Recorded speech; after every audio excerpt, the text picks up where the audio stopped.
50 plus? Here's some tips that are much more effective than New Year's resolutions. Okay, January's here, the time when the news and talk shows seem obsessed with New Year's resolutions. What's interesting is studies tell us most of us 50 plusers could not care less. Hi, I'm Kevin, your loving 50 plus host.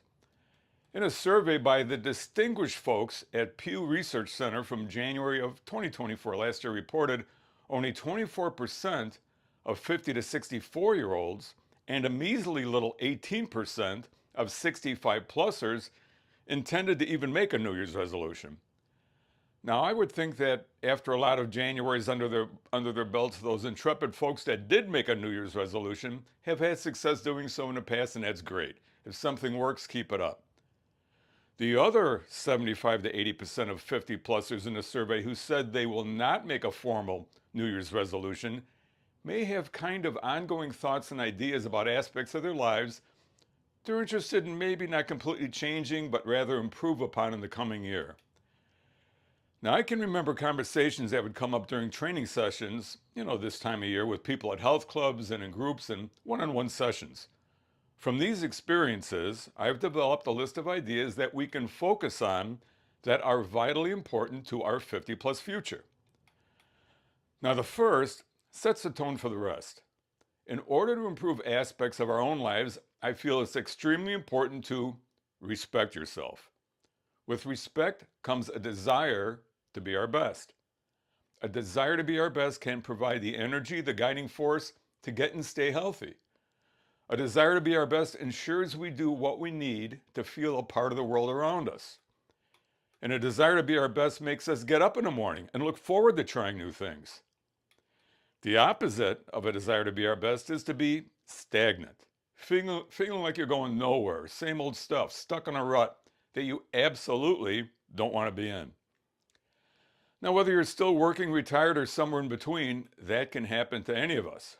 However, if you develop and actively work on a desire to be your best, to respect yourself, I've found you can definitely turn things around. Now, a simple way to start is to spend some time on what we can call you care. After years of everyday life, it's easy to just not spend time on ourselves. Throw on the same old rumpled pants and baggy t-shirt, a quick splash of water on your face, maybe a comb through your hair. Excuse me, we sometimes feel, I'm not working anymore, I'm just running out to the store, to the doctor's office. And we go out in the same t-shirt and sweatpants we just spent the last couple hours in, passed out on the couch with Max the Bulldog sprawled out on top of you with maybe a few hairs and maybe a little doggy drool covering your Grateful Dead logo. But think about it. When you see someone coming to work or at a store and they just look sharp, you feel a certain way about them. How you present yourself to the world really is a reflection of how you feel about yourself inside. So since you are an intelligent and caring person, show that to the world. Take a little time. And it really is only a few extra minutes on you care. Dress to go out. Now, I'm not talking about how people dressed back in the 1930s. You've seen those pictures from the baseball park when all the men wore coat and tie with a bowler hat. But if you really want to develop a desire to be your best, how about, I don't know, maybe a shirt with a collar? Pants that look like they came off a hanger and not out of a hamper. Clean shoes. This shows respect for yourself. You wouldn't keep a beautiful diamond ring in a rusty old toolbox. You're important. Give yourself the respect you deserve and spend time on you care. Now, the next important aspect of developing a desire to be your best is to prioritize improving and maintaining your health. Improving health is not only one of the top New Year's resolutions, you hear it all the time, but it's what most people tell me they want for their future. But it's just so vague. What does it mean? Kind of thinking, I'll try to eat better. Well, let me tell you, if that's all the thought we give it, I can guarantee that there'll be nothing changed by this time next year. So once again, we have to develop a desire to be our best. That's the mental aspect that'll fuel our progress. Your best.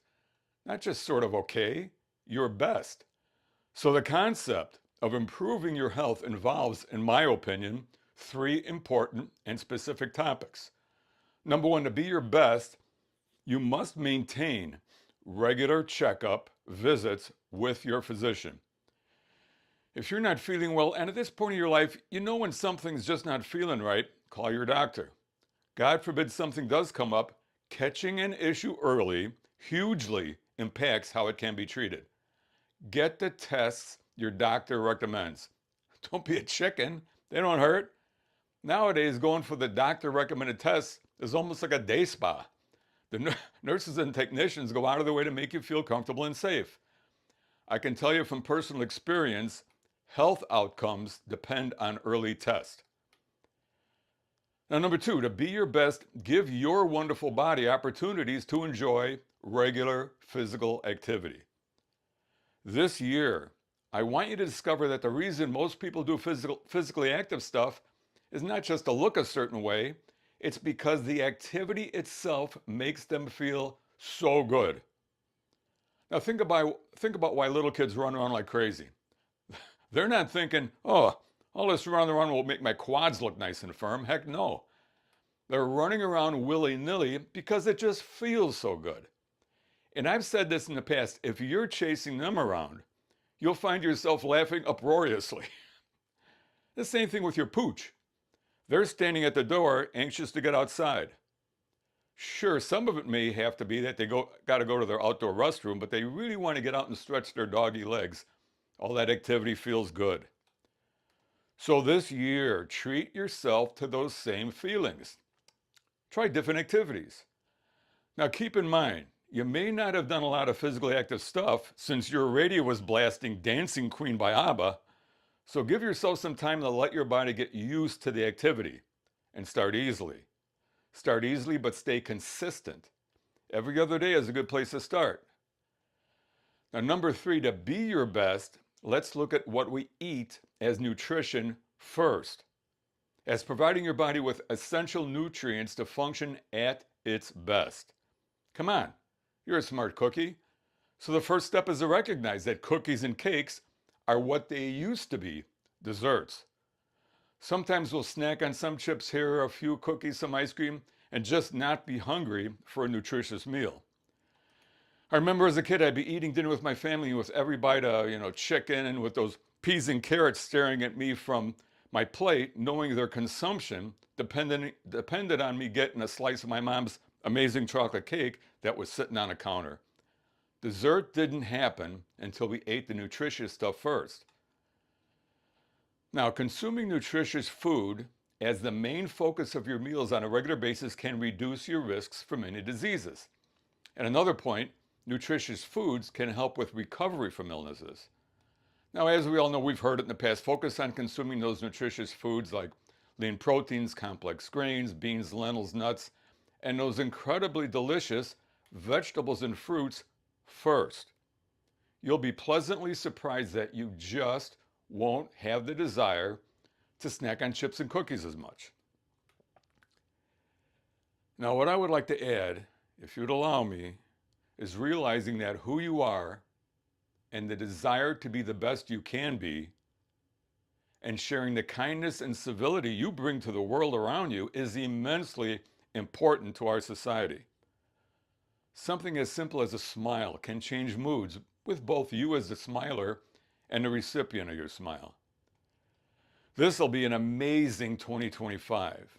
My prayers are for a true peace and understanding to all in our wonderful United States, emphasize on united, and to all our fellow human beings of good heart around the world.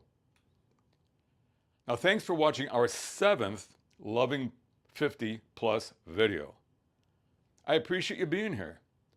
You're welcome to join us at Loving 50 Plus, and please click subscribe to keep us going. If you have a minute, leave a comment. What you want for your body, for your life, is what Loving 50 Plus is all about. I'm Kevin, your host. See you in the next video, and please take care of yourself.